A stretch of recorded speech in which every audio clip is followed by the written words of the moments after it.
To order. Welcome to meeting number 21 of the Standing Committee on Science and Research. The committee is meeting to study artificial intelligence. Welcome back to everyone. I hope everyone had a good break. Before we start, I would like to make a few comments for the benefit of all the witnesses and the members. Please wait until I recognize you by name before speaking. For those participating by video conference, click on the microphone icon to activate your mic, and please mute yourself when you are not speaking. For those on Zoom, at the bottom of your screen, you can select the appropriate channel for interpretation, either Floor, English, or French. A reminder that all comments should be addressed through the chair. And with that, I would like to welcome our witnesses for the first panel, Dr. Pina D'Agostino, professor from Osgood Hall Law School, York University. Welcome back. Dr. Arvind Gupta, professor, Department of Computer Science, University of Toronto. Welcome back. Dr. Gail Murphy, Vice President, Research and Innovation, University of British Columbia. Welcome. So all the witnesses will have 5 minutes for their opening remarks, and then we will go into round of questioning by the members. So we will start with Dr. D'Agostino. You have 5 minutes. Floor is yours. Okay. Merci, Madam Chair, and thank you to the committee for inviting me back today. My name is Pina D'Agostino. I'm a professor of law at Osgood Hall Law School and Tier 1 York Research Chair. I serve as Associate Vice President Research at York University and as the Scientific Director of Connected Minds, a $318 million federally funded CFREF, Canada First Research Excellence Fund, advancing transformative AI research and technology. I am the board chair at the Ontario Centre of Innovation. I'm the founder and director of the IP Innovation Clinic, Canada's largest pro bono intellectual property clinic.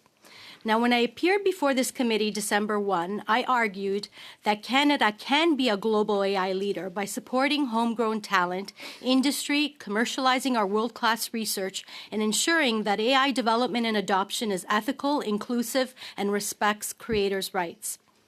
Today, I want to underscore these points in light of AI sovereignty, specifically why Canadian control over AI, IP, and other intangible assets matters for our future, why our IP ecosystem requires long-term strategic investment and coordination, and why protecting Canadian creators remains essential to our social and economic well-being. I will focus on my areas of expertise, particularly issues of ownership, access, and control over Canadian creations and inventions, otherwise known as IP and data. There is a great deal of discussion today about sovereign AI. Policymakers, business leaders, and commentators are calling for stronger domestic AI capacity and adoption so we don't fall behind in an increasingly competitive global landscape. While I agree with these points, sovereign AI must mean more than capacity and adoption. At its core, sovereign AI must address questions of ownership, access, control, and governance. By this, I don't only mean tangible assets, such as data centers or cloud infrastructure. I also mean intangible assets, most importantly, IP and data, which are the lifeblood of the AI sector. Ownership, access, and control determines who captures value, who sets the rules of use, and who ultimately benefits from technological innovation. Here, Canada faces a serious and persistent challenge, not limited to the AI sector. Crucially, much of the IP our world-class researchers and inventors generate does not remain in Canada. Instead, flows to large multinational firms based elsewhere.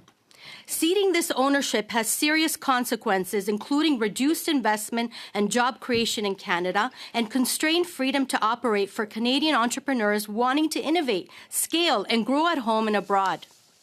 The good news is that we can fix this. As I've shared before in this committee during a different study in 2023 and even earlier elsewhere, a Made in Canada strategy is threefold. We must, 1, create and protect the IP and data in Canada. 2, keep control of it in Canada, and 3, grow and scale it through leading global companies. Industry, universities, and other innovation hubs across Canada need this, and many are already playing a leadership role. Project Arrow is an example of what it means to build in Canada in the automotive sector. It involves Canadians coming together, contributing to a Made in Canada solution. I'm pleased to be involved in these efforts on the IP front as an advisory board member. Canada has made some important steps through programs such as Elevate IP and via the Canadian Intellectual Property Office. Provincial governments across the country have too. IPON is a case in point. However, demand for accessible IP services continues to outpace supply. My own work makes this clear. The IP Innovation Clinic has a wait list of clients from across the country needing assistance. From 15 years of experience here, demand has not diminished despite the expansion of other IP programs. If anything, it has increased as more Canadians recognize the importance of IP. These publicly funded programs, including ISED's IP Clinics program, must work together to avoid duplication, maximize efficiency, and provide coordinated national IP education and financial supports that drive IP sophistication. Finally, as noted from my last visit and from my vantage point of more than 2 decades of work in this area, as AI technologies are developed and adopted in Canada, we must protect creators' rights, the lifeblood of our culture and economy. Many AI systems are trained on copyright-protected materials without creators' permission and fair compensation. This practice threatens our creators' livelihoods, risking broader social and economic harms. At Connected Minds, we take this seriously and work to ensure AI technologies advance in socially responsible and not extractive ways.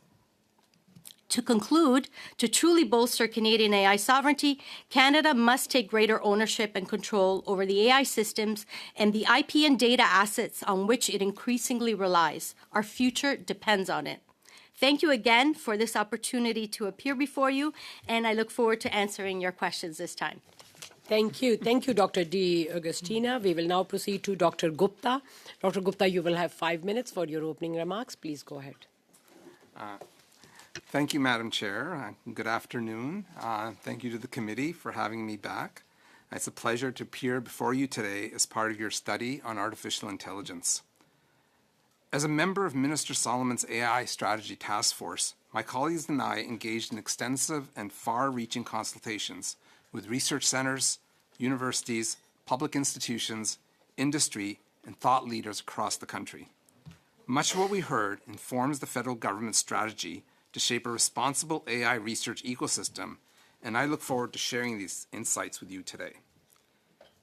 As the birthplace for deep learning, Canada is uniquely positioned to lead in AI research. While it is apparent that AI has the potential to fundamentally transform our economy and society, it is less certain how this will happen.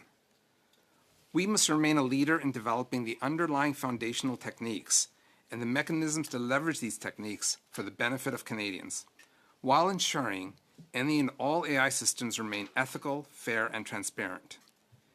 Canadians must see their place in the AI revolution, garnering the skills to navigate the emerging changes in industry, civil society, and government. For Canada to harness the potential of AI while managing its challenges, we must demand excellence in mission-driven research and the talent to shape and translate our research into globally competitive technologies, innovations, and products. Today, I'd like to share with the committee a number of observations from my consultations with the Canadian research community and with industry writ large. Research and talent are the bedrock of our national AI strategy. AI continues to evolve rapidly, and Canada can only benefit if we maintain our AI thought leadership. We cannot be successful without an expansive talent pool trained to apply the latest AI techniques, helping implement AI to address our social economic opportunities and challenges. This will require taking an inclusive approach to training, from ensuring widespread understanding and appreciation of AI to ensure the best and brightest are attracted to Canada, ready to contribute to Canadian AI excellence.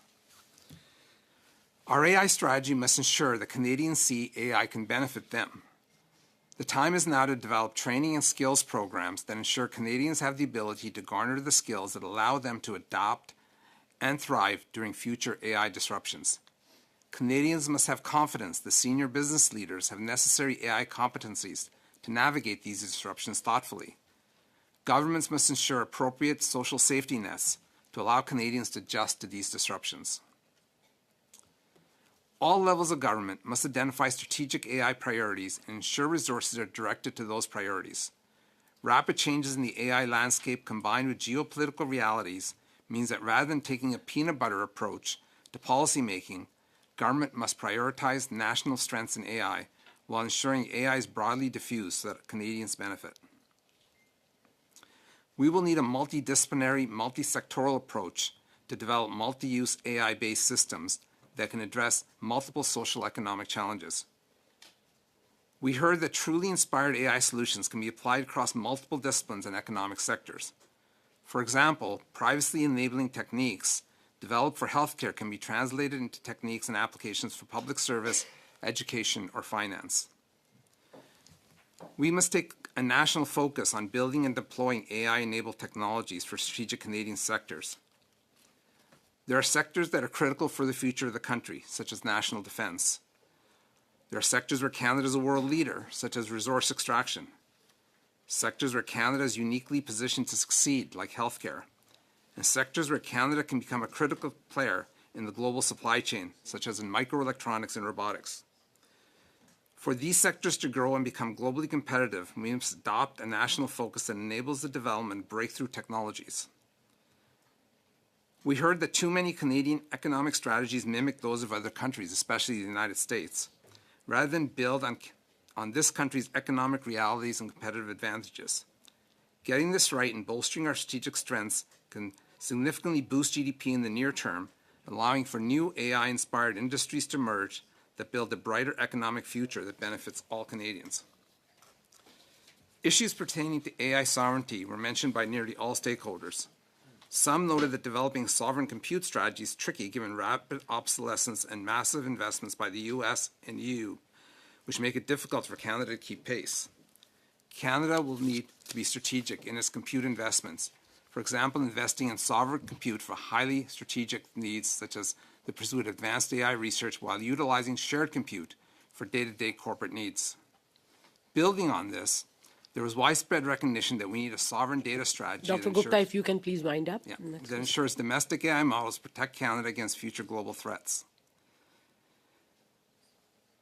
No theme was more consistently raised than the need to build public trust in Canadian policy on the ethical use of AI. Public policy prescriptions that foster fair and transparent AI systems are a must. Success will require foundational research in responsible AI, made especially important because of the fast evolution of AI techniques. Engaging our leading AI thinkers to work with government in addressing these issues will be critical for building this trust with Canadians. I look forward to your questions and continuing this discussion. Thank you, Dr. Gupta. We will now proceed to Dr. Murphy. Dr. Murphy, you will have 5 minutes for your opening remarks. Please go ahead. Thank you, Madam Chair, and thank you for inviting me to join you today. As you've heard, I'm Gail Murphy, Vice President, Research and Innovation, and a Professor of Computer Science at the University of British Columbia. I currently serve as the Vice Chair of the Board of the Digital Research Alliance of Canada, which is a national not-for-profit with the mandate to provide compute, data, and software for Canadian researchers. And I recently had the honor of serving as a member of the Government of Canada's AI Strategy Task Force. UBC is the second largest research university in Canada, with nearly 80,000 students and more than 17,000 faculty and staff at campuses in Vancouver and Kelowna and sites throughout British Columbia. Today, over 100 UBC faculty members and hundreds of students are focused on fundamental and applied AI research in the vibrant BC AI ecosystem, establishing and growing companies, integrating AI into the health system, and furthering critical industry sectors like the life sciences, critical minerals, and forestry. AI is a research field that's moving at warp speed, with new discoveries every day. Keeping a pace is not only imperative, it's essential. Only 3 years ago, the power of large language models, born from Canadian ingenuity, became evident to the public. Already, those at the forefront of AI are thinking about how to move beyond the limitations of these models. We cannot rely on letting others invent the future of AI. We need to keep inventing it here in Canada with Canadian values. But we also need to do more to ensure these discoveries find their way into applications that benefit Canadians. Moving AI research into applications is challenging, in part because of the many pathways by which AI can be used. One pathway is through the formation of AI-first companies, which place AI at the core of their strategy and operations. For example, Variational AI, a Vancouver-based company working with UBC researchers, is focused on providing a foundational model to speed up drug discovery. AI-first companies often require significant infrastructure to build the models on which they rely. Another pathway is when AI is embedded into products or services. For example, UBC researchers have shown how diagnosis in rural, remote, and indigenous communities, such as Haida Gwaii, can be improved through the right combination of training, handheld ultrasound devices, cloud platforms, and AI. Making this pathway a reality requires support to bring AI experts together with domain experts. Yet another pathway is to develop AI solutions for critical points in the supply chain of different economic sectors. For instance, UBC Prof. Frank Wood has created the UBC spin-off Inverted AI, which is building predictive human behavior models for autonomous driving. Supporting these companies to be successful can require rethinking how to integrate Canadian companies into global trade supply chains. There are 4 key areas in which we can start to better support the continuum and these pathways. First, through research. Canada can stay at the forefront of AI discovery by enhancing and expanding the AI Institute model. The institutes can be enhanced to serve as hubs that bring talent from universities, colleges, technical industries, and industry together to address mission-driven, dual-purpose challenges. The institute should be expanded to fully deploy world-class talent that is currently underutilized, including in BC. Second, focus. Canada should aim to focus and accelerate specific areas of global strength. Focus could be brought through missions or challenges posed to the AI institutes. Potential areas of focus that could broadly benefit Canadians and the Canadian economy include AI for health and AI for robotics. Third, AI supply chains. Canada should aim to globally lead in critical parts of the global AI supply chain for particular sectors. In selected areas, Canada can establish pre-competitive industrial research and development centers based on successful models in other countries for different kinds of technologies. These centers accelerate industry within the country, create new companies, and a highly trained workforce. And fourth, compute infrastructure. Canada lags its peers for AI research infrastructure on multiple rankings. To support discovery and application related to Canadians, large-scale sovereign compute with access to Canadian data is needed for both researchers and SMEs. The Digital Research Alliance of Canada is well positioned to lead on this infrastructure for Canada. I hope the committee finds these contributions to its study helpful. I thank you for the opportunity to speak with you and look forward to addressing any questions you may have. Thank you, Dr. Murphy. And with that, we will now start our first round of questioning of 6 minutes each. And we will start with MP Ho. Please go ahead. You have 6 minutes. Thank you, Madam Chair. My first set of questions is for Professor D'Agostino. Welcome back to this committee. And, of course, as a fellow Osgoode Hall alum who was a fellow at the IP Innovation Clinic, it's very special to have you here on this committee. So, Professor, I'm going to start by asking a few questions about the U.S. Cloud Act. Could you briefly explain the scope of the U.S. Cloud Act and how its extraterritorial provisions operate when a U.S.-based service provider such as CoreWeave holds or controls data outside of the United States? Okay. Thank you for having me back. And I welcome this question because it does speak to the issues that I just testified on dealing with AI sovereignty, and namely ownership, access, and control to data. And namely, it identifies 2 parts: data independence that Canada needs to maintain, and second, one that maybe doesn't come to the fore when we talk about these issues, which is technological independence. So in terms of data independence, we need to ensure that Canadians hang on to what is Canadian data that is created, stored on Canadian soil, needs to stay in Canada unless there is a strict exception to do otherwise. And so with the Cloud Act, we're not signatories to this yet, and we are in negotiations. So what I would encourage the government to ensure that exceptions are made in are clearly delineated. And so these would apply, so far it says for law enforcement and for criminal investigations, but they're all rules-based. So their workings are as good as the system in which they're in. So if the obtaining of the warrant and going to the court and there's not a solid and robust rules of law-based system, then that would raise concerns in the obtaining of that data.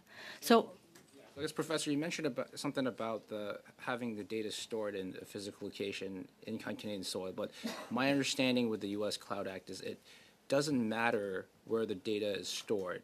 Is that correct? So it could be the data could be stored in Canada, as with CoreWeave, they have a data center here in southwestern Ontario, but it could still be subject to the Cloud Act. Is that correct?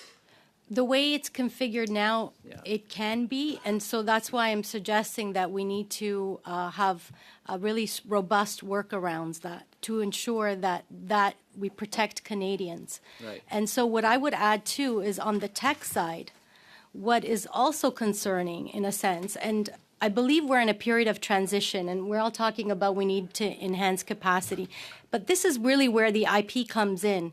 So NVIDIA, I understand, is one of the main, providers of the GPUs. And Arvind, this is your area, both of you here. That can be problematic, right? Because it could be that as the dominant player, that is also not a Canadian company. So that, in terms of when we talk about ownership, access, and control, the ideal would be, as we transit out of this period where we have been, or we are trying to build up Canadian capacity, that we have Canadian suppliers. That's right. And we learned in the previous committee meetings that this Liberal government had handed a large $240 million contract to a Canadian company in Cohere, called Cohere, which again sounds great on paper, but then they had used all of that money to buy data center operator services from CoreWeave, a U.S.-based company subject to the U.S. Cloud Act. Although they are building the data center, or they've committed to building the data centers here, it still exposes the Canadians' data, because Cohere is also a principal AI service provider to the Canadian government. So they have access to Canadian government data, potentially even data of Canadian citizens or Canadian people, residents in Canada. So do you see that as an exposure or a lack of sort of government action to protect Canadians? Well, the way I see it is, I see it as an opportunity for us to do better. I see it as an opportunity that as we are building up AI capacity it's all about now, we need to build in Canada, have the Made in Canada, which is I'm a big fan of. The ideal scenario would be that all of that would be Canadian players that would be the tech providers, providing the cloud infrastructure and also the services. So that's what I would encourage us to move in that fashion.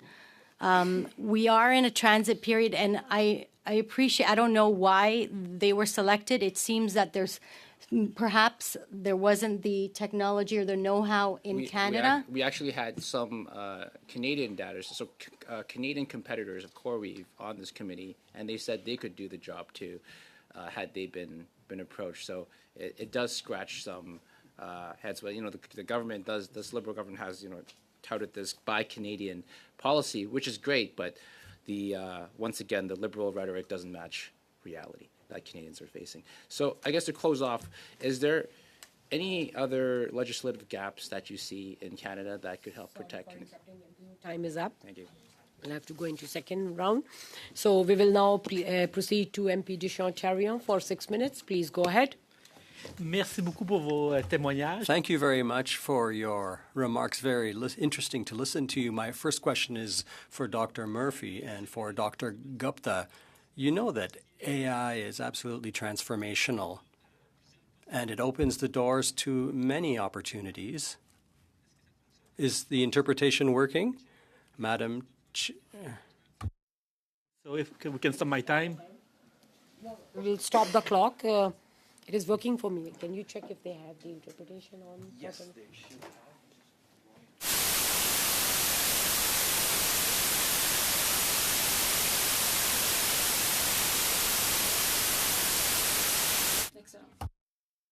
Start from the beginning. Merci beaucoup pour vos témoignages. Thank you very much for your remarks. As you know, that AI is absolutely transformational, and it opens the doors to a number of opportunities and prospects for Canadian companies and for the economy as a whole. I'd like to hear you say more about how research progress on AI can be efficiently translated into concrete applications and value added for Canadian business and different sectors of the Canadian economy. What levers would enable us to strengthen coordination and synergies between universities, research institutes, investors, the private sector, and government? Dr. Murphy, could you answer?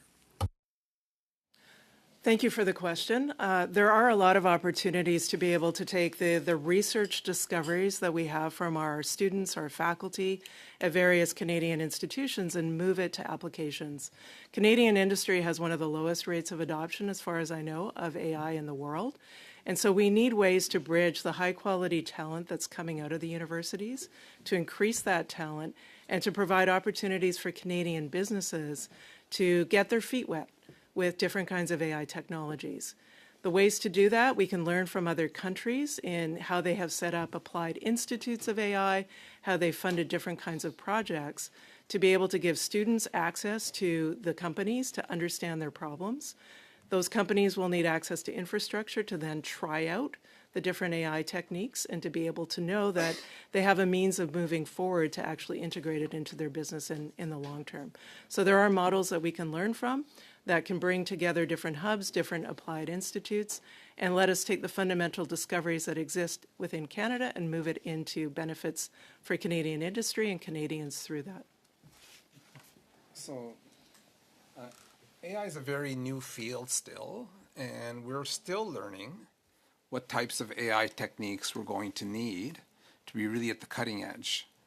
I think definitely there are many techniques being developed at the universities that can be rolled into industry. You know, I mentioned, I'll just use one of my examples here in healthcare. There's been huge strides made in physician-assisted diagnostics, whether it's on the imaging side or on the clinical side. We need to find regulatory ways of encouraging these kinds of techniques to be deployed in Canada. You know, healthcare costs in Canada are skyrocketing. AI has some potential. I think there are a lot of regulatory hurdles for trying out these techniques in Canada, and we should be looking at whether we can actually take a lead there. The flip side of this is because AI is so new, we don't actually know all the use cases. So I'm a fan of figuring out how to bring the meeting ground between industry and universities, build that meeting ground so that we can see new kinds of data and new kinds of challenges. We have not built those kinds of meeting grounds very effectively in Canada. So if I look at in Germany, they have a number of institutes, the Fraunhofers, the Max Plancks, to create a place where people can work on these problems. And so it's got to be both ways. Take the techniques coming out of the universities and figure out how to more rapidly deploy them in industry, and also understand problems in industry and what kinds of research can be spawned from those to develop new techniques.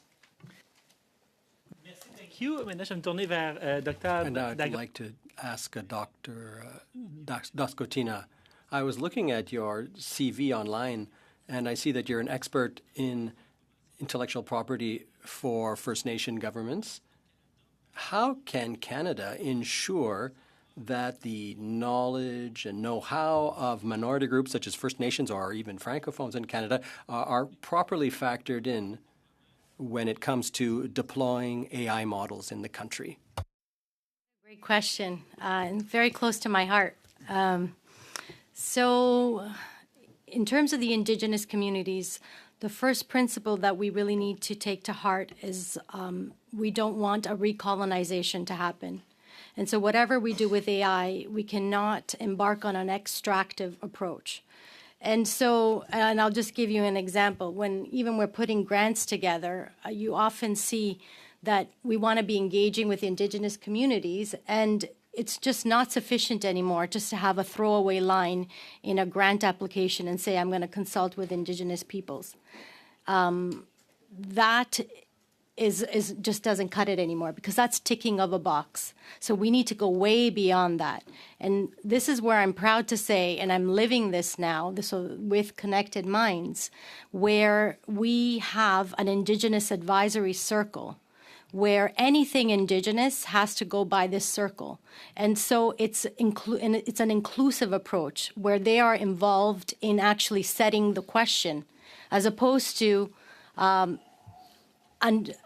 projecting what we mean to study on them. So really grateful for Connected Minds and just the impact that we're making based on this funding, that we have now many projects that have come to the fore from, in a sense, their own with their own pain points.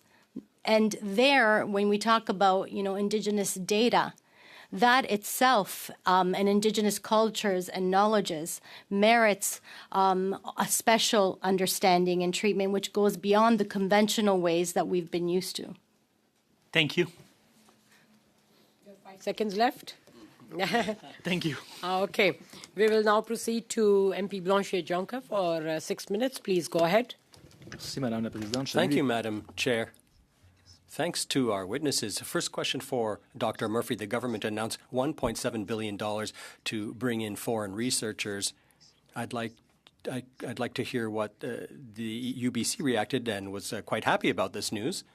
But we also noticed that the government is cutting in its own research centers. Agriculture will be closing down 7 research centers, 2 in Quebec and 1 in. They've already reduced 665 people with 1,000 announced job cuts. So I'd like to understand your outlook as an institution. How do we hope to attract the best talents when we're dismantling here in Quebec and Canada the public research institutes that have often, in some cases, existed for 2 centuries? Thank you for the question. I believe you're referring to the Canadian Impact Plus Global Research Program and the ability of that program to help recruit faculty, postdocs, and students into Canada. The response at UBC has been great. We've had over 900 expressions of interest from around the world to be able to join our faculty. Those expressions of interest come from many different countries, and people are representative of a broad section of fields. So from the viewpoint of interest coming into the country, it is great. UBC is responding to that interest. I can't speak to government decisions on where they're putting their money, but we know we are reacting to the opportunity that is put in front of us to bring great researchers into our community and have Canadians benefit from that. Toujours sur le point de vue, bien sûr, institutionnel.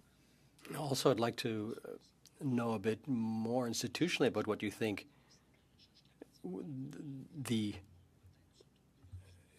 should governments now turn toward universities? You say have a lot of money to invest, to buy new laboratories and infrastructures. Do you have these funds? This is my fear, that the government's cutting.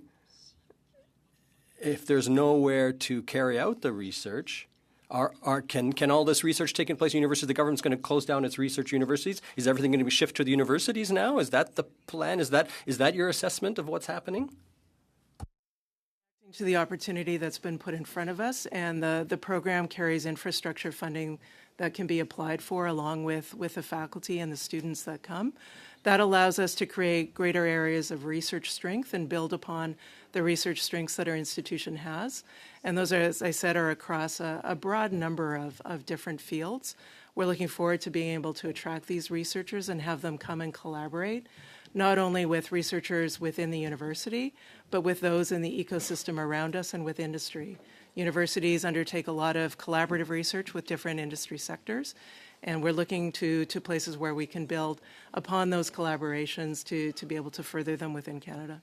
D'accord. Je ne sais pas si c'est une barrière peut-être de langage, mais je vais être I'm not sure plus if there's a language obstacle, but let me be a bit more direct with my question. Do you have an opinion on the fact that the government is dismantling research centers? So I'm not aware of the exact centers that you're referring to, so it would take further investigation to be able to answer that directly. Merci. Donc, Dr. Gupta. Thank you. A le question Can- now for Dr. Gupta. Canada went from 4th to 8th rank in AI between 2021 and 24, including the Tortoise Media Index. Is this a structural symptom of our way of supporting research and innovation in the country? Thank you for that question, and it is both a concern and an opportunity that our AI adoption has been slipping. I've been asked this a lot, and I would say that we're still at the very, very early stages of understanding AI adoption. There's a huge opportunity in front of us, if we can get this right, to disproportionately benefit from this AI revolution. I'll remind everyone on the committee that many of the foundational techniques were invented by Canadians in Canada. Even when I look at generative AI, much of the training of the people who invented LLMs was done in Canada. So we are really at the forefront of AI research. I would encourage the committee in their study to think about the infrastructure we need to build to fully benefit from this research that's being done. It's true that some countries have moved more quickly than we have. I don't think we can deny that. But I don't think that this race is by any way, we're just at the early stages of this race. It's not lost. Most industrial sectors have not adopted AI. Even in the tech space, people are trying to figure out how to use AI. We are very interested, the university system at large, of helping build the industrial AI ecosystem. We want to deploy our students into the system. We want to understand the kinds of challenges businesses face. So I think this is a good conversation for us to have with all of you about what we can do so that we can more rapidly both invent, but also more importantly, or just as importantly, adopt AI into society. Merci, Dr. Gupta. Une question pour Dr. D'Agostino. A question now for Dr. D'Agostino. The growth of AI is a threat to Quebec creators and culture. How do you think the government should intervene to protect these sectors? Sector? Quick 8-second answer. Well, I would say first and foremost, clarify legislation to protect creators, so author-centric legislation. Thank you. Thank you. Time is up for MP Blanchet-Jonca. We will now start our second round of questioning with MP Wiz for 5 minutes. Please go ahead. Well, thank you so much, Madam Chair. It's a real honor to be here today. In the last Parliament, I was on Industry Committee, and we studied extensively Bill C-27. I believe some of you may have appeared in the first attempt of the government to pass some form of AI legislation. Now, I know you can't speak to the specifics or the recommendations you might have made to the new Minister of AI, but you can speak to what other people said in the community and across Canada. One of the big concerns that we had as Conservatives in the last Parliament was that the Government of Canada was prioritizing commercial interests over human rights. And I'm wondering, in your consultations across Canada, whether the task force heard directly from people that the privacy, freedom from discrimination, and democratic participation, or even exposure to biometrics in certain cases like monitoring in the public sphere, that protection from those types of activities would always be weighed more strongly than the commercial interests of companies who wanted to conduct those activities. Thank you for that. Definitely, we heard that the government needs to set up mechanisms to protect privacy, to ensure fair use of data, to ensure fair use of these systems. I would argue that having those mechanisms in place actually helps commercial adoption of AI. More people will be willing to use systems that they trust. And so, again, last legislation didn't have that, and so that's what I'm pushing for. So, and I would say that this is also an emerging area. We don't quite know what privacy protecting tools are needed in a lot of these areas. You know, we didn't expect until recently, the previous question around fair use. This is a very recent emerging trend. It's almost that, I'd say 6 months ago it was a huge issue. Now we're beginning to understand how to have fair use of creative license. But definitely we're going to have to keep up legislatively as we learn these things. Right. My second question relates to risk classification and prohibited uses. Minister Solomon has acknowledged the need for safety and guardrails in AI deployment. With the new AI bill that will be forthcoming, in the last Parliament, ADA's reliance on regulatory definitions of high-impact systems to create clear statutory prohibitions for unacceptable risk uses, such as biometric surveillance in public spaces, consistent with international best practices. Did the task force recommend any such exclusions from the committee, from what you heard in the public? I don't think we can speak about, unless... I think our part of the task force was very focused on research and talent. And so there was discussions that we were a part of that talked about trust and the low trust of Canadians in AI systems. And so hence the need to pay attention to privacy, safety, and other responsible uses of AI to up that trust. So in the consultations, though, were there many recommendations for such exclusions? I don't think we have the scope of view on the other task force members' reports to answer that question. Okay. Minister Solomon has described the task force as a focused 30-day sprint with recommendations feeding into a strategy expected this very shortly. Given the civil society warning that rushed AI legislation creates long-term democratic risks, how will the recommendations embed mandatory parliamentary review, or did any of the people that fed into this sprint talk about mandatory parliamentary review of any future legislation? I think these questions were beyond the scope of our study. Okay. We didn't discuss, how our recommendations will be rolled into any kind of legislative framework. I'm asking all these questions because, as you might recall, in Bill C-27, it was such a gong show. The now finance minister had to come back to the committee on multiple times with new versions of the legislation that he was tabling to the committee before it had even been tabled in Parliament, and it was all on fundamental questions related to consultation, what is acceptable risk, how do you balance human rights versus commercial interests, what type of independent oversight civil society or Parliament would have over AI, and how do we define risk appropriately in the legislative framework in this new and emerging field. Any comments on that? Sorry for interrupting. Time is up, MP Viz, for you. Thank you. I really Okay. appreciate the time. No problem. We will now proceed to MP Rana for 5 minutes. Please go ahead. Thank you, Madam Chair, and thank you very much for all your witnesses for your time, valuable time spending with us tonight. My question is to Dr. Murphy. AI is the top priority of our government, and our government is doing a lot and focusing on it as research. So do you think the current funding for AI research is meeting the demands of the AI researchers?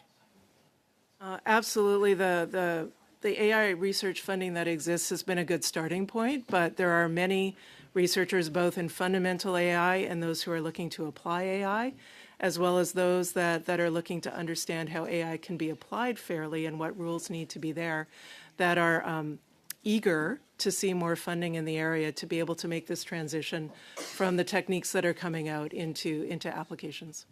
And what do you think, how can we, the research being done in universities on AI is not only available for the industry, but it's also available for the public? So researchers within the university sector are interested in healthcare, as Dr. Gupta was mentioning, which can not only be for commercial good, but more importantly for the public good within the country. There is a lot of interest in bringing data assets together that come from different governmental levels, whether they're federal, provincial, municipal, to be able to look at really important questions from geographical regions, from understanding how we can bring data together. All of those require an ability to fund students. They require an ability to have infrastructure available to use and an ability to collaborate across the country so that the questions are able to consider differences across geographical regions, to consider differences in diversity, and to be able to look at them from the whole view that we can get across the country. And what barriers exist when trying to move AI research from universities into real-world? Real-world applications? Yeah. There's challenges in first sometimes getting a breadth of data available to be able to answer a question of interest. For instance, sometimes with an economic question, you might want to have workers' compensation data together with health data. That's not always easy for researchers to bring together at this point. There's a real need to be able to fund the talent that we're developing from a student perspective, to be able to have them available, to be able to look into the questions, and then to also fund the projects that bring together industry or governments together with the university personnel. So that intersectionality of being able to bring the people together, have them work collaboratively on a project requires funding to be there.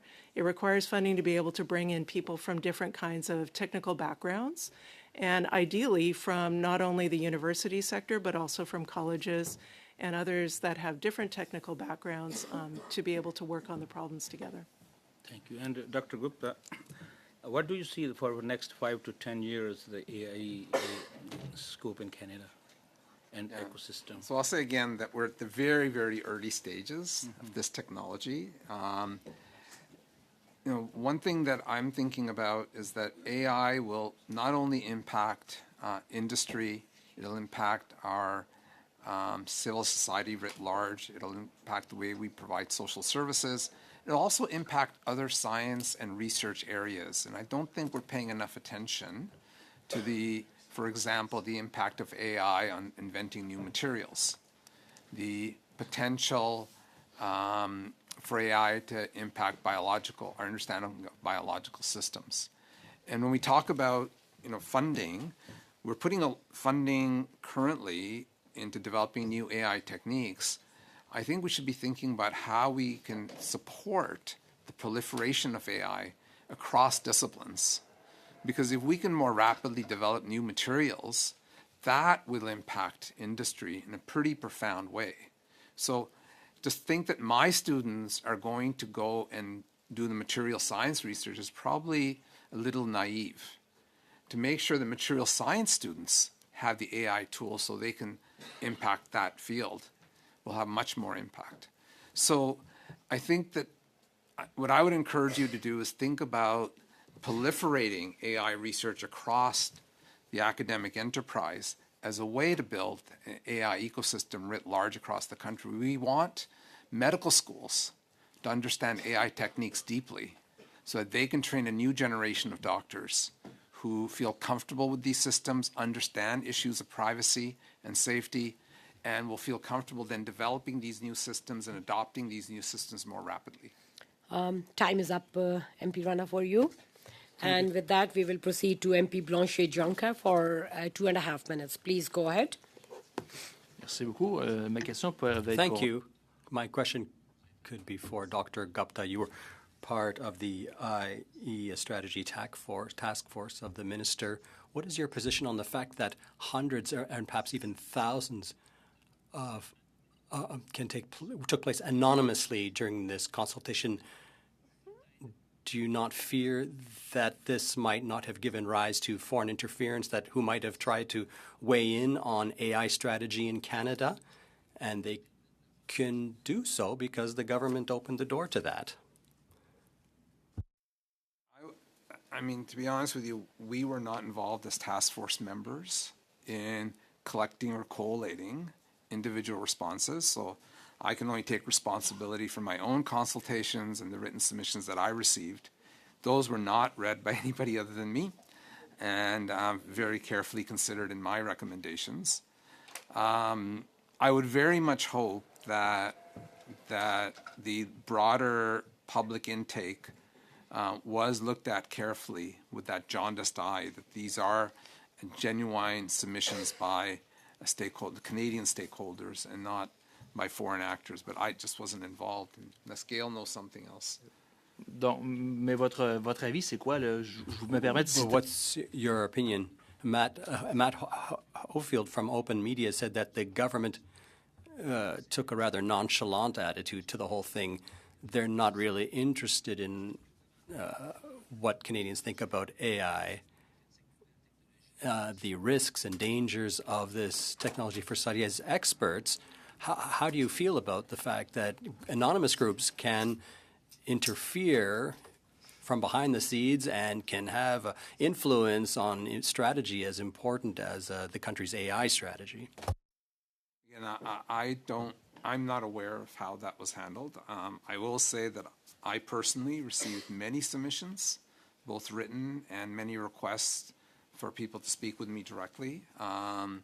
I conducted at least 30 in-person interviews, and I hate to guess how many submissions I received, but maybe somewhere between 50 and 100. And I can assure you that all those I read, and they helped inform the recommendations that were in my report. Okay. Et si je vous disais qu'une étude internationale menée par la firme KPMG... But KPMG carried out a study that said that Canada is one of the least informed and the most suspicious of AI.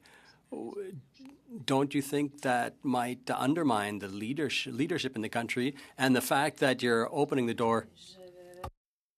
Blanche Jonka, and now we will... Madame la Présidente, ça me fera plaisir de... Madam Chair, I would love to have a written response from Dr. Gupta. If you can, Dr. Gupta, submit a response to this, that will be really great. You mind just writing down the question for me so I make sure that I have it in writing? Huh? That would be... Okay, the clerk will send it to you. Thank you. Thank you. And with that, now we will proceed to MP Mahal. It will be 3 minutes, and then we will end the panel with MP Noor Mohammed with 3 minutes. MP Mahal. Thank you, Madam Chair. Madam Chair, I'll be splitting up my time with MP. No, you get Yeah. No, with Tony. Tony, yeah. Thank you. So I would start with Dr. D'Agostino.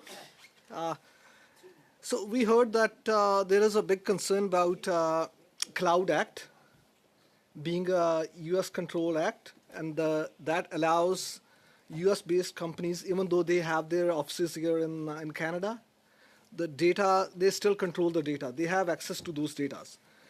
And you mentioned in your earlier questions that the data can be very sensitive data, like indigenous data, their records, private data of other citizens. So how crucial is it for us as a sovereign nation, as a country, that we should have, if not better, a parallel legislation that would force those companies, if they want to come to Canada, invest in Canadian future and AI, do you think that we need to have a parallel legislation right away? How crucial is it? So thank you for the question. In terms of the whole AI landscape, what we do need are rules of engagement and clear boundaries. I would say that sensitive data, we were talking about Indigenous, would fall into a category that would be at a very high-risk data.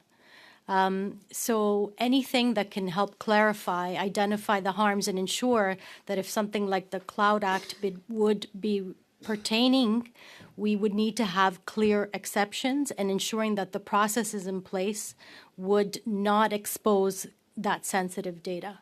So right now, we haven't signed on to the Cloud Act, and we should look at stakeholder interests and have a widespread, knowledge and consultation of what the harms are to ensure that those don't take place if there were some type of legislation of the sort.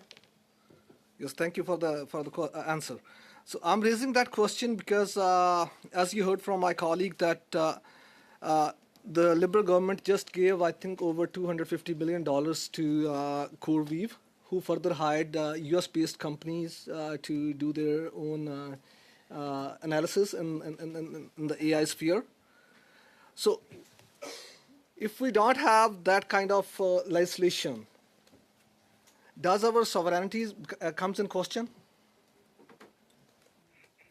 Well, we have a robust legal-based mechanism right now in Canada, absent the Cloud Act, to be able to respond in kind. So in Canada, the rule of law is alive and well, and we have mechanisms in the law to protect us. Now we're talking about potentially new AI legislation, and in that there can be something that governs such a scenario. So we're not there yet, but we have the ability to act now and ensure that we do protect Canadian data. Do you agree with me that we need to Sorry act for on it interrupting, right now? MP Mahal. Time is up. Thank you. So with that, we will proceed to MP Noor Mohammed for 3 minutes. Please go ahead. Thank you, Madam Chair, and thank you all for being here again. I'll start with Dr. Murphy. One of the assumptions is that there is going to be substantial long-term growth that's going to come from AI adoption. I'm curious if you can sort of talk a little bit about how AI can change Canada's growth model, especially if we look outside frontier tech sectors. Thank you for the question. If you think about, let's say, the automobile industry in the past, Canada did very well in having parts that it made available to the global supply chain. If you think about how software is built, software also exists in different layers. And if you take something like health, in order to be able to create new health applications with AI, you can either work on real data all of the time, or you can create synthetic data on which to work. So there's opportunities to identify places in the new supply chain for different industries. Let's use health as an example, and be able to own something like the synthetic data production that you would then allow companies to grow in Canada that provide that. And just like we have been an important part of automobile supply chains, you could imagine being an important part of AI applied to different sectors in the future. So if you were to then extrapolate the opportunity that comes from sort of the public sector as a growth engine in this stuff, how would you see the public sector playing a role in terms of potentially accelerating adoption and giving folks tangible ways in which to do exactly that, creating AI playbooks, for example, sector by sector? And I'll leave this for you, Dr. Murphy, and then Dr. Gupta, if you want to jump in as well. That's a challenging question to ask answer in limited time. But if you imagine the public sector being able to say, let's make Canada the best in AI for robotics or AI for science, as Dr. Gupta was describing earlier, there would be abilities to fund missions, for instance, in particular kinds of humans meet robotic interactions, and be able to build up the expertise in the country of how we can take that and then apply it to different kinds of manufacturing sectors. And so opportunities to fund projects that are very directed and that allow Canada to build up an expertise that the rest of the world sees as best in class and bring other countries into buying those goods and capabilities from us. Yeah, I'll just build on what Professor Murphy said. There are areas where Canada is really considered a world leader. I'll just use finance as an example. We are looked at as a model for safety in finance. We're looked at as a model for building a robust healthcare system, government-funded healthcare system. We are a world leader in robotics. So there are various places where we really are some of the best. I mentioned material science earlier. Definitely there's pieces of chemistry where we are really at or very close to the top. The question then becomes, how do we bring AI to the fore in these areas? Because first mover advantage is huge. Sorry for interrupting. Time is up for MP Noor Mohammed. Maybe if you can quickly wind up. Sure. So first mover advantage is very important. We have to find a coalition of the willing. We have to find industries that want to work with our universities to figure out how to rapidly adopt AI so that we can be first to market. Okay, thank you. With this panel comes to an end, but with a very heavy heart, I would like to let everyone know that the Honorable Kirsty Duncan has passed away. She was the first chair of this committee, and this committee came into existence after her private member's motion.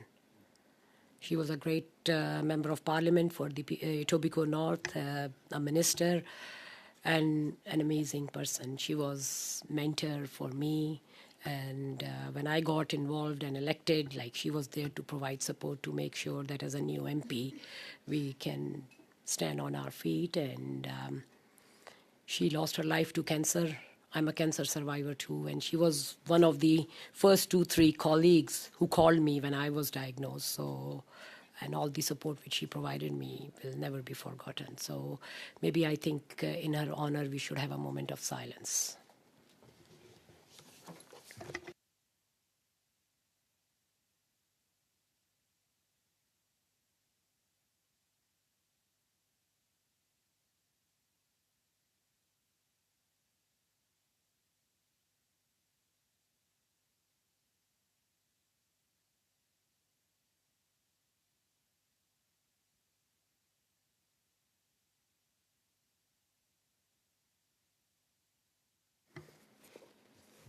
Thank you to all of you, and she will be really missed.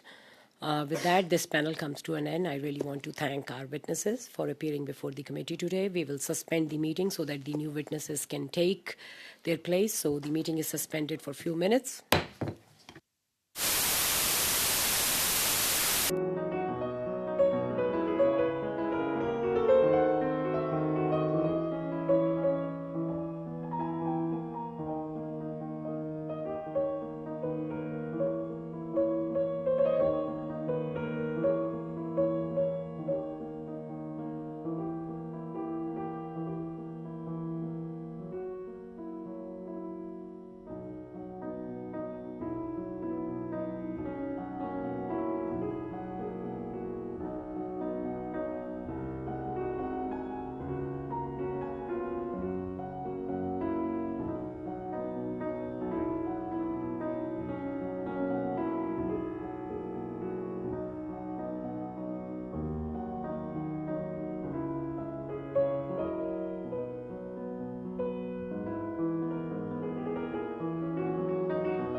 Welcome back. I would like to make a few comments for the benefit of the witnesses and the members. Please wait until I recognize you by name before speaking. For those participating by video conference, click on the microphone icon to activate your mic, and please mute yourself when you are not speaking. For those on Zoom, at the bottom of your screen, you can select the appropriate channel for interpretation, either Floor, English, or French. A reminder that all comments should be addressed through the chair. And with that, I would like to welcome our three witnesses for this panel. We are joined by George Christidis, President and Chief Executive Officer of Canadian Nuclear Association, Francis Bradley, President and Chief Executive Officer for Electricity Canada, and we are joined through Zoom by David Donovan, Vice President, Corporate Business Development and Strategy from Ontario Power Generation. So all the witnesses will have 5 minutes for your opening remarks, and after that we will proceed to a round of questioning. We will start with Dr. Christidis. You will have 5 minutes. Please go ahead. Well, thank you very much, Madam Chair. And for the record, I'm not a doctor, though. You know, I'd always like to be a doctor, but I didn't have that opportunity. Thank you very much. But thank you for the opportunity. Look, very happy to be here today to talk a very important topic. And Madam Chair, members of the Standing Committee, it's a privilege to appear with you again to discuss this important issue on behalf of the Canadian Nuclear Association. I appear before you at a moment of changing dynamics. I think the last time I was here, the geopolitical relationships have intensified, and in discussions around key sectors such as artificial intelligence and data centers has taken on and takes on another feature. A key message today is really, what do you need to enable artificial intelligence sector and other sectors to proceed with electricity and energy that's non-emitting, secure and reliable. And here we'll talk with colleagues. I represent the electricity industry, but I represent the nuclear industry, and here to tell you that there's a very important part in what we do. For over 60 years, the Canadian Nuclear Association has been the voice of Canada's nuclear industry, and today we represent 120 members from coast to coast, from world-leading utilities, multinational mining companies, and small suppliers, innovative startups, and the like. We really are an innovation and technology-intensive industry. It is critically important that the nuclear sector be involved in any discussion about the future of technological growth in artificial intelligence and data center strategy, because our sector is foundational to the strategic national industry and is a national asset. Nuclear contributes not only to energy production, but to Canada's economic competitiveness, long-term energy security, environmental sustainability. This strength is rooted in our world-class domestic capabilities, from Canadians' vast uranium resources, which are among the most trusted and robust and responsible produced in the world, to a robust and end-to-end nuclear supply chain, domestic reactor technologies, cutting-edge R&D expertise, and vital contributions to areas such as nuclear medicine. We're actively demonstrating this capacity today through successful refurbishments at Bruce and OPG's Darlington, which my colleague Donovan will speak to, I'm sure, and the planned next chapter of Pickering, and the construction underway of small modular reactors at Darlington, which is really leading in the G7 world. At the same time, provinces such as Saskatchewan, New Brunswick, and others are looking at how new nuclear technologies or developments could meet common objectives. And this includes large reactors, but also small reactor discussions as well. Canada is demonstrating global leadership at a time of rapid change. A renewed interest in nuclear energy is being observed across the globe, driven by energy security imperatives, the need to create jobs, enhance investments, enhance innovation in an era of geopolitical uncertainty, which is needing the acceleration of electrification across key sectors, and the development and deployment of key infrastructure. Today, a powerful new driver is emerging, and that is, again, the phenomenal growth of artificial intelligence and data centers that require a lot of electricity and power. Non-emitting electricity power is always, of course, the preferred option. Rapid expansion of AI will add to what we already forecast to be an unprecedented pressure on our electricity systems. Modern AI models and data centers, they will rely and can require up to 5 times the energy required from traditional facilities, demanding constant 24/7 power with zero downtime. This is where nuclear power really shines. Nuclear energy provides predictable, carbon-free baseload power that advanced digital infrastructure requires. This positions Canada and its nuclear industry as an attractive destination for hyperscale data centers and advanced computing investments. The race to host this infrastructure is fundamentally an economic development race, and clean, reliable, affordable power will be decisive. This is why supporting the deployment of new nuclear power across Canada is so important. Timely regulatory processes, supportive federal-provincial cooperation and collaboration, sustained investment in nuclear innovation are all essential to ensuring that Canada can meet this rising demand while strengthening our energy security and economic resilience. Let me be clear, the momentum behind Canada's nuclear expansion is not dependent on the AI boom alone. Our industry must and will continue to grow regardless. Driven by electrification, the need to replace aging infrastructure, rising demand for more clean power, the AI imperative simply reinforces the urgency and adds on to this demand. Finally, we are also exploring not only what nuclear can do for artificial intelligence, but what artificial intelligence can do for nuclear. The sector is investigating how AI can enhance efficiencies across life cycles, from predictive maintenance and digital twins to improving operational planning and regulatory processes, always with safety and regulatory integrity as paramount. Let me assure the committee that this work remains at the early stage of our industry and is fully committed to Canada's rigorous safety, culture, and regulatory framework. Thank you again, Madam Chair, and I look forward to the conversation. Thank you. We will now proceed to Mr. Bradley. For 5 minutes, please go ahead. You will have 5 minutes. Merci beaucoup. Oui, Francis Bradley, je suis le PDG d'Électricité. Thank you. Yes, my name is Francis Bradley, and I'm the President and Chief Executive Officer of Electricity Canada. We represent those who produce and transfer and transmit electricity across the country and its provinces and territories. Time to speak to the Science and Research Committee on the study of artificial intelligence. I take this opportunity to explain further why we need to support the electricity sector if we're to be successful at deploying AI. Electricity simply is essential to artificial intelligence. To put it bluntly, using AI means computing, and computing uses electricity. We cannot have one without the other. For example, a query on a tool such as ChatGPT can use 10 times more electricity than a traditional web search. To put it in context, global electricity demand from data centers is projected to double by the end of this year, reaching 1,000 terawatt hours. That is enough power to power Japan.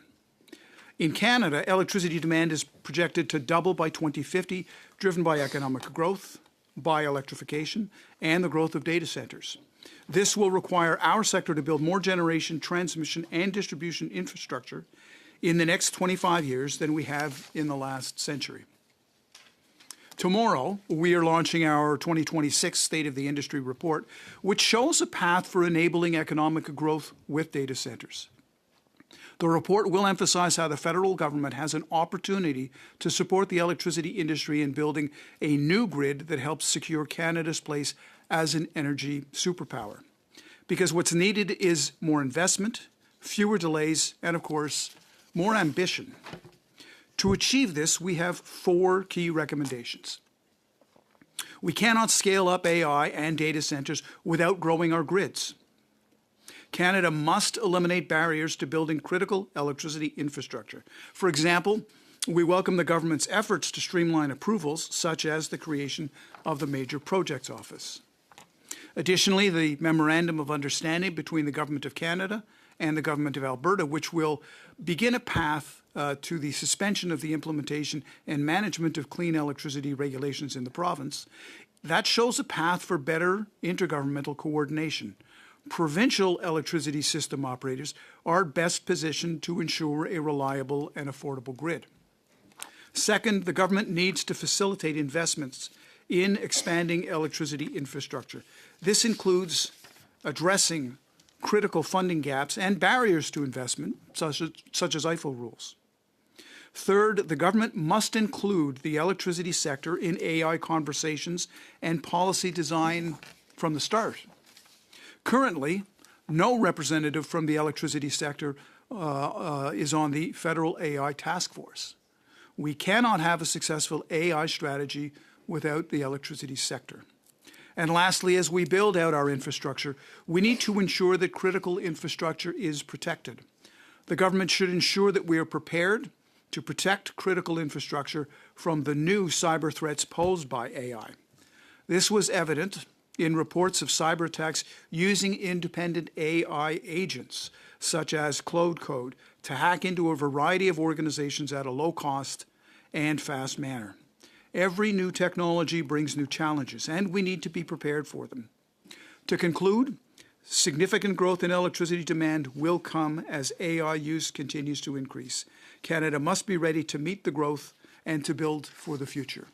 Thank you for the opportunity to join you today. Thank you, Mr. Bradley. We will now proceed to Mr. Donovan. He's joining us through Zoom. Please go ahead. You will have 5 minutes for your opening remarks. Thank you, Madam Chair, and I apologize for not being there in person today. The travel gods were not with the people of Toronto this morning. So at Ontario Power Generation and OPG, we see significant potential of AI to drive growth and innovation across Canada. What I hope to contribute today, though, is a perspective of an actual electricity generator, highlighting what's required from our energy sector to support this ambition. So similar to some of the comments mentioned by the other panelists, no AI strategy can succeed without clean and dependable around-the-clock power. We see this lesson play out globally today in many jurisdictions in the United States, for example. The rapid rise of AI and data centers have led to a huge surge in natural gas generation, locking in higher emissions across the United States.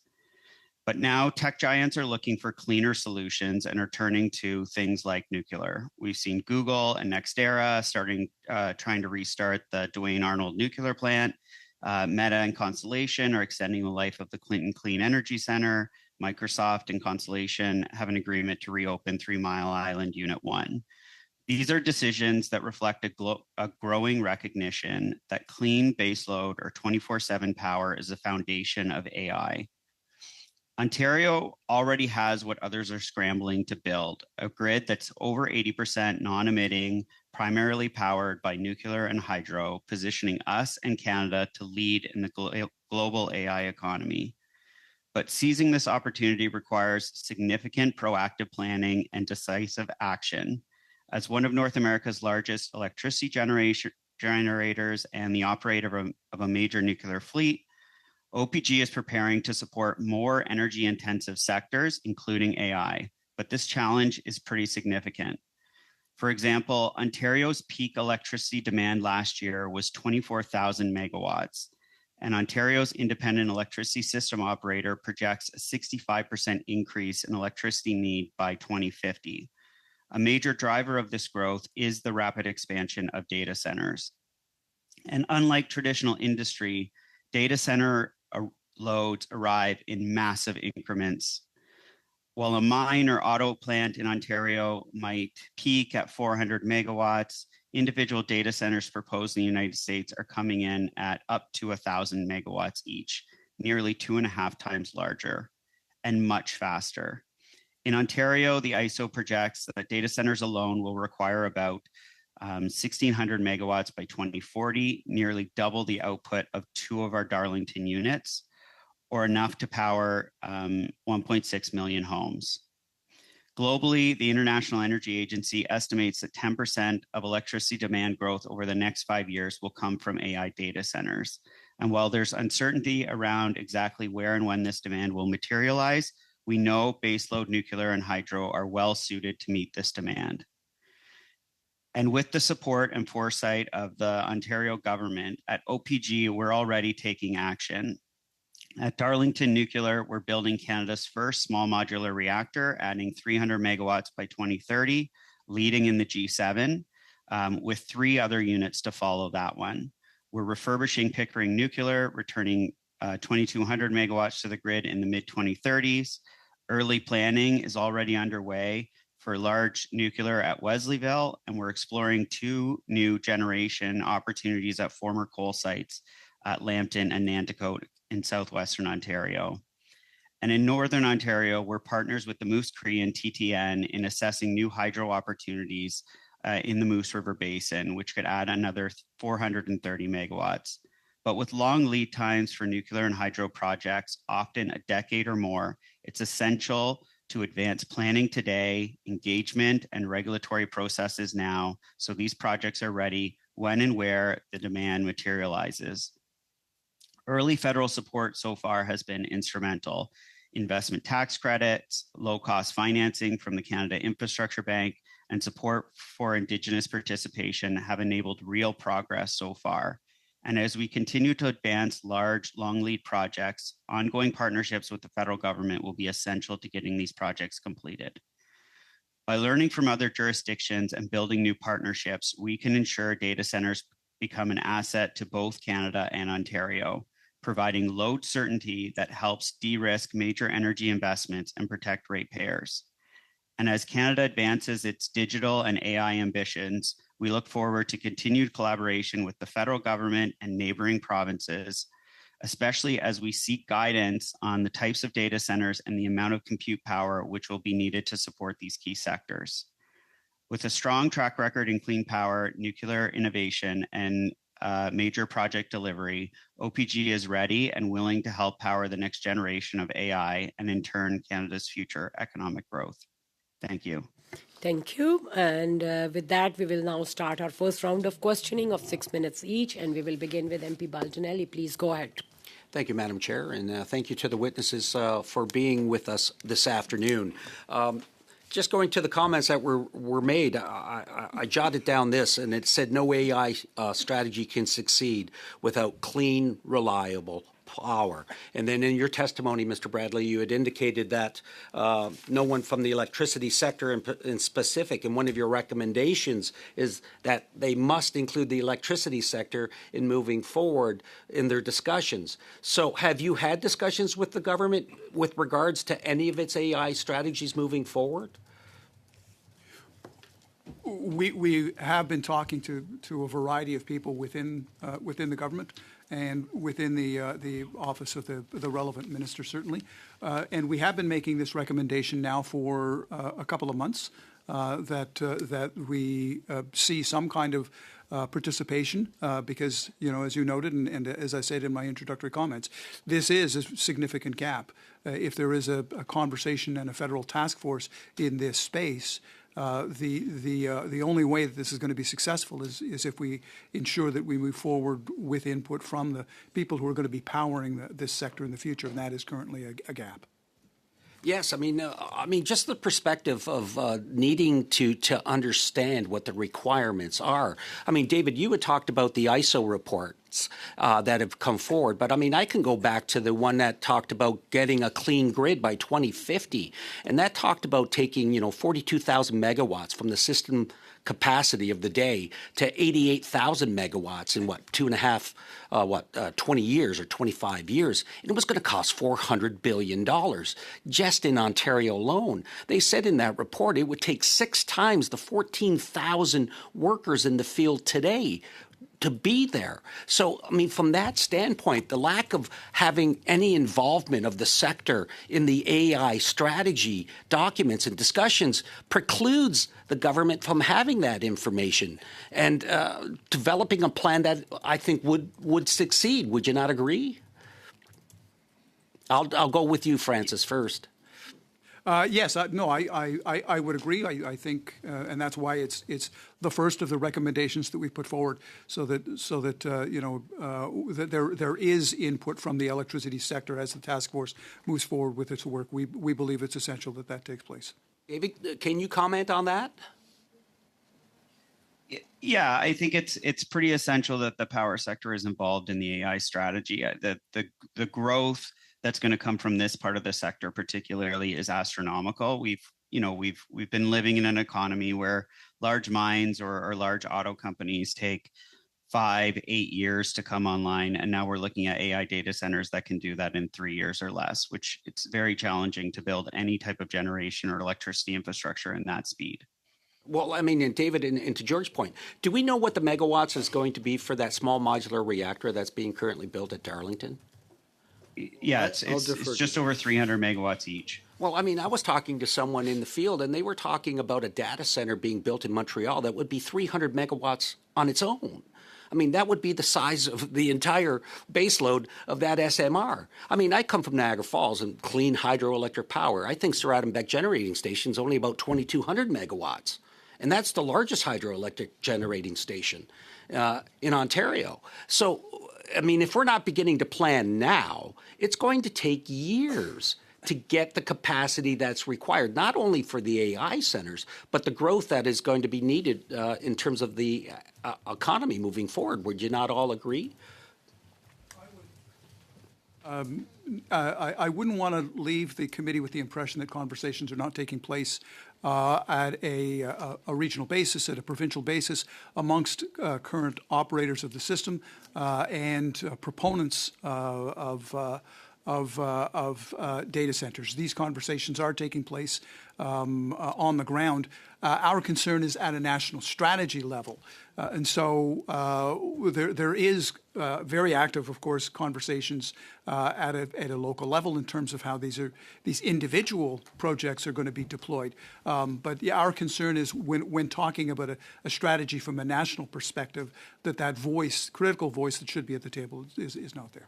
David, a question to you. From a regulatory standpoint in working with the federal government, are there approvals that can be acquired quickly, and have they been, with regards to the plans that the province of Ontario has put in place to move forward with expansion on the grid? I mean, for example, not only the SMR. I mean, I'm glad to see that I've got a local company in Niagara Falls, ES Fox, which is involved not only in the SMR project, but both at Darlington and at Bruce Power as well. But what can we do to help speed up the regulatory process? Yeah, I think, and maybe George can add to this, but we've seen some increase in funding to the Canadian Nuclear Regulator, the CNSC, which has been very welcome. I think the number one concern we have is the timelines involved in the Impact Assessment Act. The provincial government has signed an MOU with the federal government. We're still waiting to see how that plays out, but the unknown timelines in the Impact Assessment Act is definitely a concern on getting some of these projects online on time. 6 seconds. I cede my time. Thank you. Now we will proceed to MP Noor Mohammed for 6 minutes. Please go ahead. Thank you, Madam Chair, and thank you to all of you for being here. It's heartwarming to hear my Conservative colleagues talking about a clean grid and clean energy, and I think these are important pieces for us to consider as we have this conversation. You've rightly identified, Mr. Bradley, the fact that there are provincial issues here at play and provincial jurisdictions that are responsible for the grids. If only the federal government had a magic wand to wave and to create a national grid, which of course we don't. One of the concerns, of course, that many have is the downstream impact on ratepayers of AI data centers and these types of new centers. And we obviously need to be building and we need to be thinking about what is the impact of, let's say, for example, in Alberta, of putting a halt on renewables, putting a halt on, for example, solar and wind projects, which provide support to grids in different ways. Of course, baseload power, so on and so forth, notwithstanding, they are important contributors to the grid and to cost efficacy for consumers. What is the impact of pulling that stuff out of electricity production? You would have to talk to somebody in Alberta that is in the Alberta market that would be able to give you an assessment of that. We look at these issues from a national perspective, not from a province by province. My question is, if you take out renewables, if you take wind and solar out of the power mix, mm-hmm. What does it do? What does that mean for consumers writ large? Well, the future is and the only way we're going to be successful in the future is with an all of the above approach. The only way that we will be able, and I spoke earlier about the need to meet a doubling of demand out to 2050, is if all of the non-emitting options are on the table, and we pursue them, each and every one of them, to the absolute max, because the ability, frankly, to double our system in 25 years suggests that we're going to need every opportunity for wind, for solar, for tidal, for nuclear, for hydro, and for any kind of technology that is non-emitting. We're going to have to double down on each and every one of those if we're going to be successful. Otherwise, the impacts, as you note, will be on customers, on affordability, but also the bigger concern I have is just with respect to reliability, whether or not we're going to be able to meet the demand as we go forward. And I got to say, today and this past weekend certainly brought a focus on reliability when we saw many jurisdictions in this country, because of the very, very cold weather that we had, that were very close in terms of meeting all of the reliability demands of their customers. Absolutely. Mr. Curtis, you wanted to jump in on this, so why don't you go ahead? Yeah, I guess I can't but agree to what I just heard from Francis and Donovan. But I want to be a little sharper, if you don't mind. We're at a moment now that we have to act, and each provincial government is going to be taking a look what's right for itself in terms of the economic, social development, its grid, etc. The discussion here, which is very important, which is obviously around artificial intelligence, data centers, and new economy. But I think we're at a stage, quite frankly, that we have to act to enable the deployment of energy infrastructure, certainly nuclear energy infrastructure, but beyond. And the debate of whether or not what type of technology versus other, it's really about enabling choice. And from our perspective, we're provinces and key sectors will be able to look at what's right for them. And we feel that nuclear is actually very competitive. So we moved from a space where nuclear was not on the table. It took a lot of years, but we got there now that it is fundamental, along with other technologies. But the point now, and I think others may agree, is to act. So we need certain moves in terms of enabling investments. We need certain moves to enabling the right regulatory environment.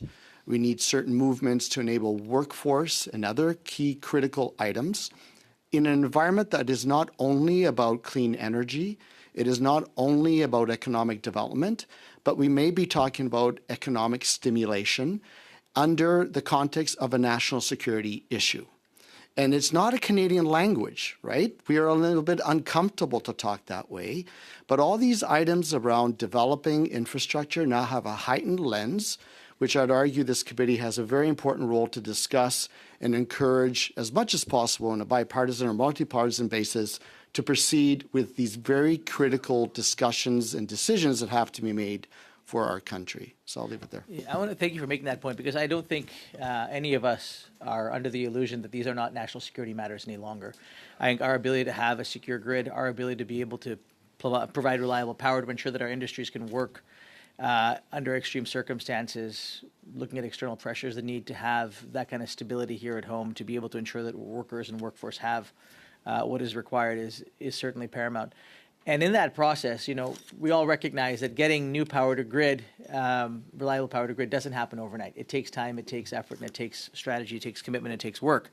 In the short term to medium term, what are some of the safeguards that governments, and I say governments at all levels, should be putting into place to ensure that as we are building data centers, as we are doing this work to ensure that Canada can lead globally on AI, that ratepayers are not taking the downstream impact of it? I can begin. I think that the biggest action that we could take is to facilitate the building of the infrastructure that's going to be required, and to do so in a timely manner. The more we delay, the more expense that piles up, and the more expense that lands in the end on the customer. There are certainly things that the federal government can do to facilitate that. We saw the introduction of, for example, Bill C-5 last year. Sorry for interrupting. Time is up for MP Noor Mohammed. Maybe you can come back in the second round of questioning. And with that, we will now proceed to MP Blanchet-Jonca for 6 minutes. Please go ahead. Madame la Présidente, je salue les témoins qui sont avec nous pour Thank you, Madam Chair. Thank you to our witnesses. My first question for Mr. Bradley. Data centers are with AI might represent 14% of energy demand between now and 2030. What source of energy in Canada can really satisfy this need in the short term without increasing greenhouse gases nor undermine the stability of the existing grid? Thank you very much for this very important question. Meet the demand in a manner that does not increase our carbon footprint is critical. To be able to meet some of these challenges in the medium term as opposed to the much longer term out to 2050 really is the trick here, because a lot of infrastructure takes a long time to build. In the medium term, it's going to require really looking at a large variety of non-emitting sources. So it isn't simply a matter of gambling on non-emitting nuclear or gambling exclusively on large hydro. That also takes a long time to move forward with. We're going to also require renewables, and we're going to have to require storage as well. And so in the medium term, we will be looking at certainly more wind. We'll be looking at solar. We'll be looking at storage opportunities on the coasts. In Atlantic Canada, we're looking at the opportunities with respect to tidal, to wave. And so there's a large variety of non-emitting technologies that are going to be important over the short term, medium term, and long term. Merci. Le Québec dispose déjà d'une électricité qui est propre, qui est stable. Quebec now has clean, stable, and immediately available power, and this is what AI needs, and this is what data centers need. We have a nice data center in Rimouski, and a very proud representative of Rimouski. It was set up by TELUS. So when it comes to efficiency of the grid, is it realistic to develop a national AI strategy without focusing on Quebec, without really relying on Quebec? Is Quebec not a really important place to develop AI data centers, because given that it has clean, immediately available sources of power? The regions in this country that's going to be critical. Every region has a different opportunity. Certainly, the opportunities that we see in Quebec are critical and critically important. They're very similar to the circumstances that one would find in British Columbia, for example. But many regions in this country have massive opportunities to be able to take advantage of these already existing massive non-emitting resources.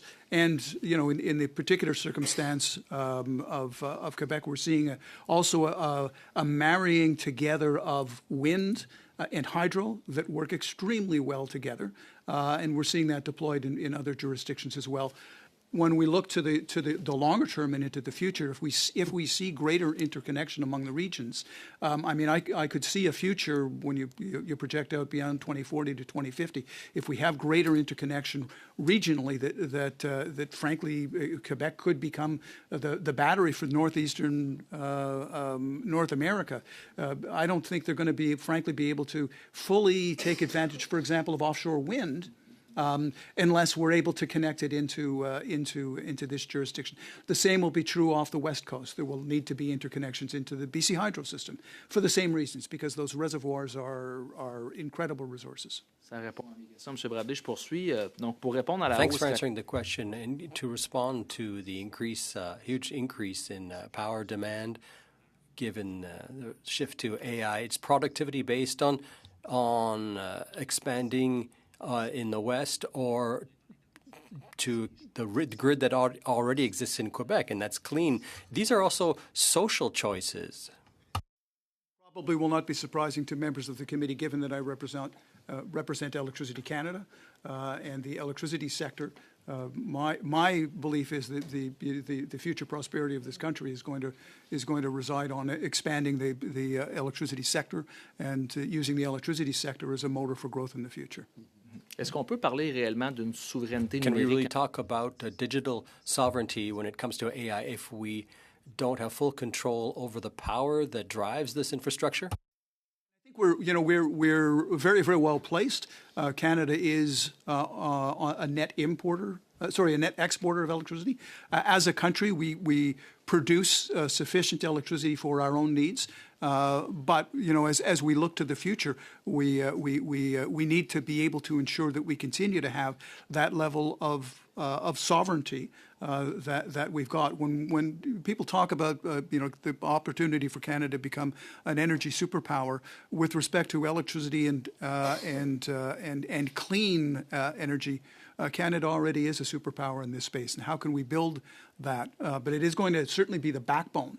And needs to be the backbone of any AI strategy in the future, which is keep coming back to the same point, that the electricity voice should be at the table when we're developing that national strategy with respect to AI and have an advisory task force on it. 15 seconds. Okay, thank you. We will now proceed to MP Mahal for 5 minutes. Please go ahead.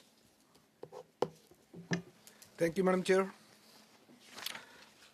My question is to both George and Francis. I think we all have consensus that AI data centers are enormous power users.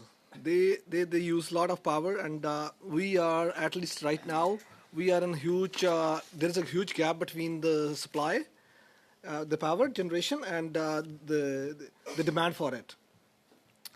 So my question to you is, any one of you can answer, I guess. It will take a long time to build the infrastructure to produce the power that we need. And if the demand goes up, what will happen to the price of the electricity? And what would that mean for average families in Canada? Well, in every jurisdiction in this country, there is some form of price regulation. And so there isn't, for example, we're here in Ontario. The Ontario Energy Board regulates the price of electricity. It determines what goes into rate base at any point in time, and it determines how many cents per kilowatt hour is going to be charged to customers. So this isn't a completely open free market where the price will go completely off the rails. So there is a level of control in jurisdictions across the country. The gap that one sees between supply and demand is not one that exists today or tomorrow, but it exists. It's going to exist in the very near future. Later this week, there will be the release of the North American Electric Reliability Corporation's annual long-term reliability assessment, and that will point to concerns about meeting the demand for electricity in quite a few regions across North America, particularly in periods of extreme weather. So, for example, today we're meeting all of our electricity needs across the country, but it is not minus 35 today. On Saturday, there were many jurisdictions that were pressed and challenged. So the gap that we're talking about is a gap that will be in the very near future, and also the increments that people are talking about, and there's been mention of that already, are also something that is concerning. When we're talking about increments not of 50 or 100 megawatts, but 300 megawatts, 600 megawatts, as somebody mentioned, 1,000 megawatts. 1,000 megawatts is almost the entire output of the Site C dam in British Columbia that took 25 years to build. So when you're talking about large increments like this, it is very concerning, but it isn't a tomorrow issue, but it's an issue within the immediate future. Do you want to? Yes. Yeah. I would only add that the important thing is I think we're all saying, and Francis alluded to this as well, but the importance of this sector, the electricity sector in general, but nuclear sector specifically, that's my mandate, in terms of what does it mean as an economic foundation point for the country and the amount of jobs that it creates, right? So it is a significant employer that will create significant amount of jobs for, in our case, large and small nuclear reactors, the ecosystem, the supply chain, uranium mining, and the like. And at this critical time, one thing that we've learned collectively is when there is a delay in terms of how to move forward on industrial policy, there's a consequence, right? So we need to move forward to create these jobs, create long-term planning in our infrastructure to meet the needs that we know is coming very shortly, right? So as part of the cost discussion, there really needs to be understanding in terms of the types of highly skilled jobs that our sector creates, everything from skilled, trades, universities, and the like, and they're foundational to, I think, the health of the country as we move forward. Thank you for your answer.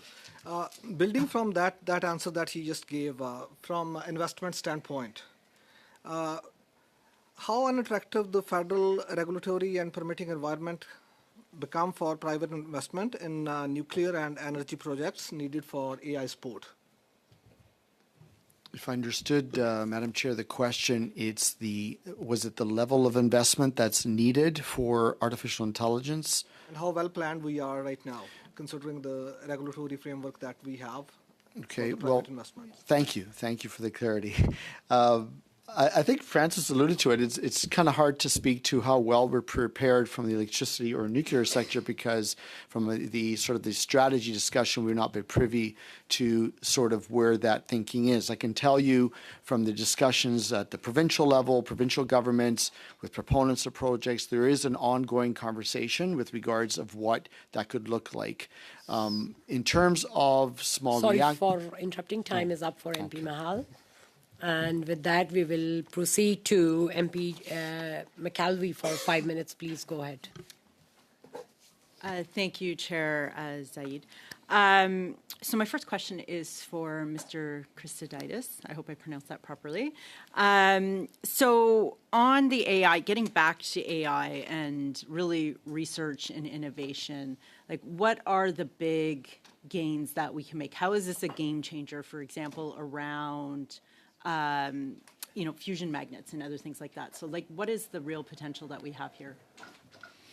Well, with regards to AI as a tool for, research and innovation, it's very similar to, I think, to all sectors. It's a means by which, whether it's material research, whether it's, planning, whether it's looking at regulatory processes, whatever it may be, it does represent a significant tool that could enhance and, add to a lot of the processes that are used, whether it's university research and et cetera. So I think as a tool, it is definitely something that the industry is starting to look at, like a lot of different sectors.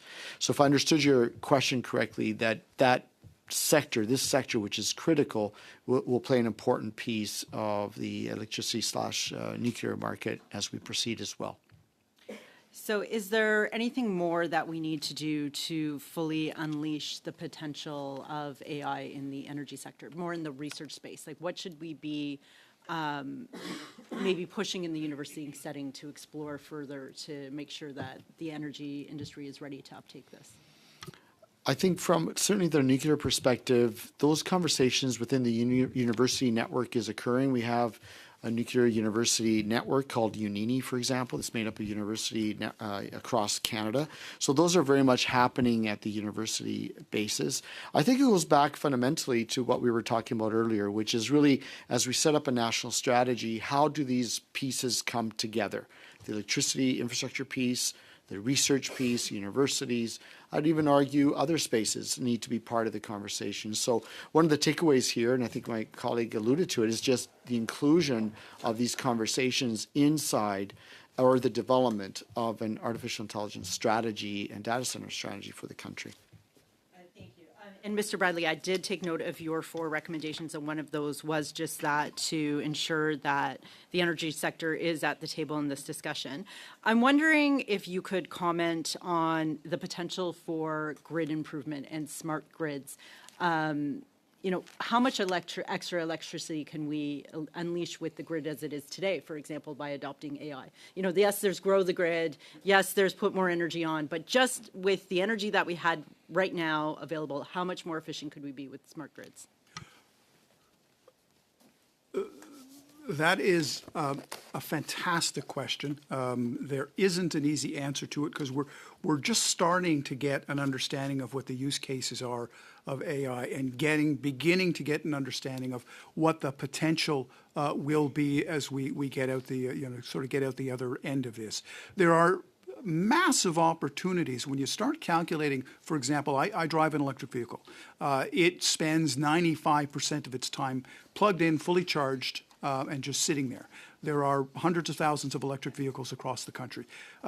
Without even talking about what the future could look like, if we could harness that as a storage medium today, and the only way we're going to be able to do so, because it's so incredibly complex, will be through tools such as AI. There's a lot of people that are working in this space, so I couldn't tell you exactly how much we would save, but it will be transformational.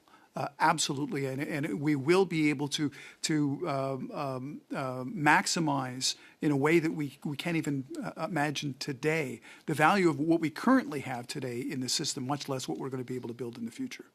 It sounds like we need AI to calculate the full impact of AI. Okay, so my next question for Mr. Donovan. So you mentioned 1,600 megawatts by 2040 for data centers, the equivalent of 1.6 million homes.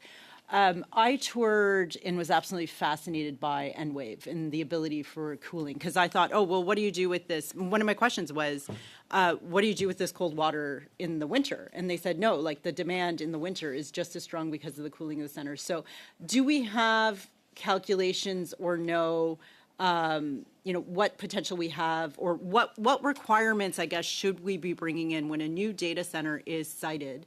Should we be requiring, X, Y, and Z so that they're minimizing the impact and the draw on the energy production system? Sorry for interrupting. Your time is up. I think I'm up on the next round. So you have what, 6 minutes, 7 minutes to come up with your answer. We will now proceed to MP Blanchet-Juncker for 2.5 minutes. Please go ahead. Madame la Présidente, simplement vous informer. Thank you, Madam Chair. I'd like to say that I'd like to give notice of motion of tabling a motion following the motion that was adopted unanimously December 3rd on the access to data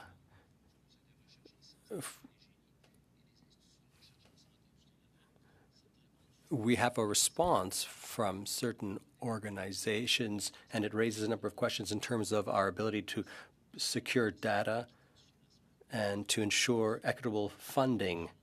And so I'm giving notice of a motion to invite these three different bodies to appear in relation to their ability to monitor data security. So, Madam Chair, I'd like to read the motion now. In light of the response sent to the committee by the three subsidized bodies, and following the motion unanimously adopted on December 3rd, including the Institute of Health Research in Canada, in line with the standing orders, that we invite the representatives of the three councils to answer questions when it comes to data management to ensure that the data is secure, that data transfer takes place securely, that they appear before the committee before February 12th, 2026. So this is just a notice of a tabling of motion. And now on to my questions. Mr. Bradley, for you, is it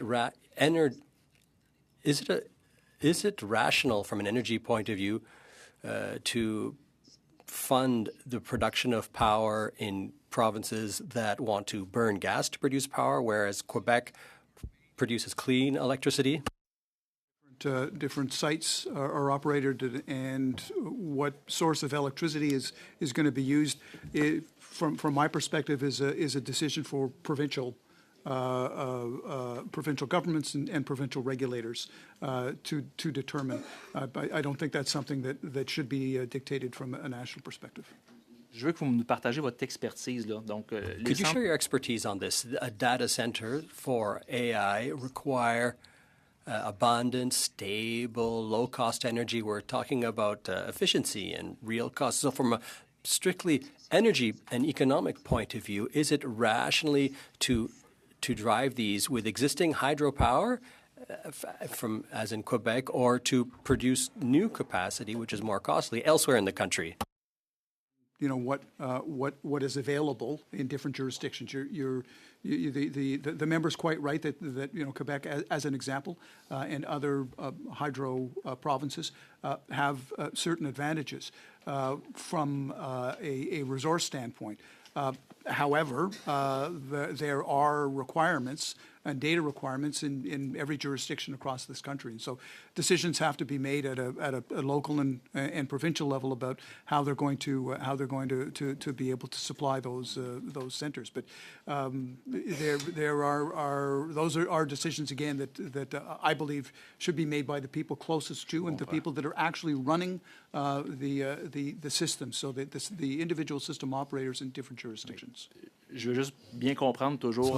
If I could just properly understand, again, calling on your expertise, you manage hydro grids across the country. So from an energy and economic point of view, is Quebec the most efficient place to produce this energy for the AI data centers? In Quebec and other jurisdictions that have massive base load hydro resources, this is definitely an advantage. But it is also, I would say, an advantage in other jurisdictions that have, for example, non-emitting and massive baseload nuclear resources as well. So each jurisdiction has different opportunities, but there are definitely some advantages with very large hydro resources. And that's, by the same token, that's why we see increasingly wind and other intermittent resources married up with that, the ability to use that base load. Sorry for interrupting. Time is up. And with that, we will have to end our round of questions.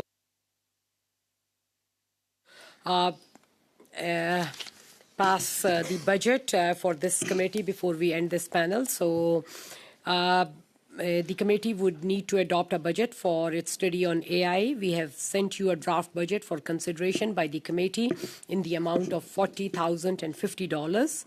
So would just like to know, is the committee in agreement to adopt this draft budget? Everyone okay? MP Baldinelli, please. Just a point of clarification, if you will, Madam Chair. With regards to the wording, the specific wording on the motion of our study, if you notice at the end, we talk about the committee report, its findings and recommendations to the House. If I indulge my committee members, I would suggest that we say that the committee report its findings and recommendations to the House, and that pursuant to Standing Order 109, the committee request a government response, because that is not included in the current wording. I was just... The fact of the government response. Is everyone in agreement with that? We can add that added. Sure. So is the committee in agreement to adopt the draft budget? Okay, adopted. And just want to let everyone know that committee will not meet this Thursday, January 29th, because of the agreement among the whips. And for next week, we will have the Minister of AI and Digital Innovation on Monday, February 2nd for 2 hours, along with the department officials. And we will have the Minister of Industry on Thursday, February 5th for 1 hour, and department officials will remain for the 2nd hour. So that's the plan for the next week. MP Baldinelli. And just before we break, Madam Chair, I just want to express my condolences and that of my Conservative colleagues, not only to you, but the Liberal members of the committee, on the passing of our former chair, Christy Duncan. I had the pleasure of, in a previous parliament, of sitting on the Science Committee when Christy was the chair. She not only was a fabulous chair, an impartial and fair chair, but she was a better human being. And everyone who got to know her knew how fabulous she was. So my condolences to you all. Thank you, MP Baldinelli. And yes, of course, she will be missed by everybody. She touched a lot of lives. So with that, this panel comes to an end. I really want to thank our 3 witnesses for appearing before the committee and providing your important input towards this study. And is it the will of the committee to adjourn the meeting? Okay, the meeting is adjourned.